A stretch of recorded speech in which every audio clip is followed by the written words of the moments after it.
Salut tout le monde. Aujourd'hui, on se penche sur un métier qui est bien plus qu'un simple job, une vraie vocation accueillante d'enfants. C'est un de ces métiers qui fait rêver, mais qui soulève aussi plein de questions. Alors on est là pour tout décortiquer. C'est parti. Alors juste avant de plonger dans le vif du sujet, il faut savoir que cette présentation, elle nous est proposée par Trajectoire. C'est un centre d'orientation scolaire et professionnelle ici en Belgique. Autant dire qu'ils connaissent leur sujet sur le bout des doigts.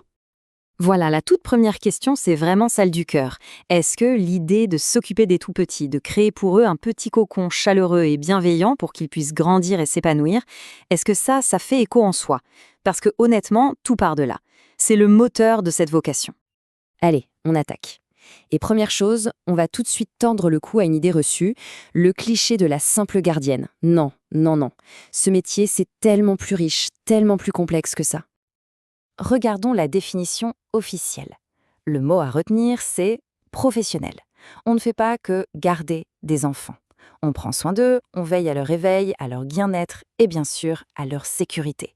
C'est un rôle absolument crucial pendant les premières années de leur vie, de 0 à 3 ans. C'est énorme. Alors, petit coup d'œil sur le profil du métier en Belgique, et là, le chiffre parle de lui-même. 98% de femmes. C'est un secteur très, très majoritairement féminin. Du coup, pour les hommes qui se sentent appelés par cette vocation, eh bien, sachez que votre présence est non seulement rare, mais aussi hyper précieuse. Et quand on parle de polyvalence, accrochez-vous.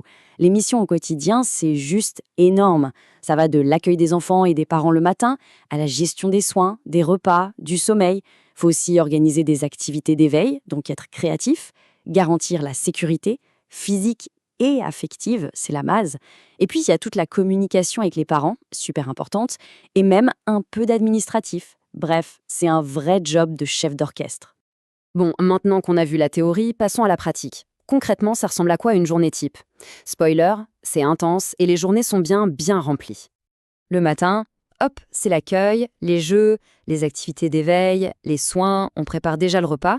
L'après-midi, c'est le repas, puis le moment sacré de la sieste, un moment clé pour les petits, et, on va pas se mentir, un moment un peu plus calme pour l'accueillante aussi, même s'il y a toujours du rangement à faire. Ensuite, goûter, soins, et le soir, c'est le retour des parents, on fait les transmissions, on joue encore un peu, et puis, grand nettoyage pour que tout soit nickel pour le lendemain. En gros, ça ne s'arrête jamais. Ok, si malgré ce rythme de folie, l'idée plaît toujours, la question suivante c'est comment on fait? Quel est le chemin à suivre pour se former à ce métier? Voyons les étapes clés. Alors, pour se lancer, le point de départ, c'est le CESS. CESS, de préférence en puériculture ou nursing. Ensuite, il faut suivre une formation spécifique qui doit être reconnue par l'ON, c'est l'Office de la naissance et de l'enfance, vraiment l'organisme de référence en la matière. Évidemment, le brevet de secourisme pédiatrique est obligatoire. Après ça, on demande une autorisation à l'ON et une fois qu'on a le feu vert, on peut se lancer soit comme indépendant, soit en étant conventionné. Bon, maintenant, un moment très important, le bilan. On va parler des avantages et des inconvénients, parce que comme pour n'importe quel métier, il y a du bon et du moins bon. Et pour bien choisir, il faut regarder les deux côtés de la médaille en toute honnêteté. Du côté des plus, c'est clair. La plus belle des récompenses, c'est de voir les enfants grandir, évoluer sous nos yeux. C'est magique. Il y a aussi une grande autonomie, le fait de travailler de chez soi, et puis les liens très forts qu'on tisse avec les familles. Sans oublier qu'il y a une grosse demande, donc du travail. Mais, il y a un mais. Les points négatifs sont bien réels. Des journées très longues, une responsabilité énorme sur les épaules, l'usure physique, le bruit. On peut aussi se sentir un peu seul et, il faut le dire, les revenus sont souvent modestes. C'est vraiment un métier de passion, parce qu'il faut peser le pour et le contre. Alors, après avoir vu tout ça, le cœur balance? Est-ce que la motivation est toujours là? Ou est-ce que les doutes commencent à s'installer? C'est une question tout à fait légitime. Hésiter, c'est normal, c'est même sain. Ça veut dire qu'on prend la décision au sérieux. La bonne nouvelle, c'est qu'on n'est pas obligé de rester dans le flou. Il existe des moyens pour y voir plus clair. Et justement, pour ça, Trajectoire propose un super outil, un quiz d'orientation et il est gratuit. Ça permet de faire le point de manière objective. Il suffit d'aller sur trajectoire.be. Et petite astuce, Trajectoire, ça s'écrit avec un K, ne vous trompez pas. Allez, pour la dernière partie, on va creuser un peu plus la réflexion personnelle. La grande question, ce métier, est-ce que c'est le bon métier pour soi? Écoutons ce que dit Julie, qui est accueillante à Namur.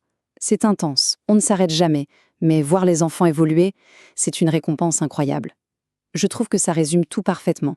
C'est ce contraste permanent. C'est épuisant, mais la récompense humaine est juste immense. Maintenant, quelques questions à se poser en toute franchise. Première question, le bruit, le désordre, est-ce que ce sont des choses qui peuvent rapidement me mettre mal à l'aise? Parce qu'il faut être clair, avec des tout petits, ça fait partie du décor au quotidien. Deuxième question essentielle, la patience. Est-on capable de garder son calme face aux pleurs, aux petites ou aux grandes crises? C'est normal pour un enfant de passer par là, c'est son développement. Mais la capacité à rester zen et rassurant dans ces moments-là, ça, c'est vraiment une qualité indispensable. Et enfin, dernière question, peut-être la plus joyeuse, est-ce qu'on aime ça au fond? Organiser des activités, être créatif, passer des heures à jouer, à chanter? Est-ce que l'idée de redécouvrir le monde à travers les yeux des enfants, ça met des paillettes dans la vie? Voilà. Se poser ces questions, honnêtement, c'est déjà un pas de géant. C'est vraiment la toute première étape pour savoir si on est sur la bonne voie. Mais parfois, l'intuition, ça ne suffit pas. Alors maintenant, le plus important, c'est de passer de l'info à l'action, pour aller plus loin que le simple ressenti et avoir une analyse vraiment objective de ses forces, de ce qui nous motive. Eh bien, faites le quiz gratuit sur trajectoire.bo. C'est le meilleur moyen de passer à l'étape suivante. Merci beaucoup d'avoir suivi cette présentation et à très bientôt.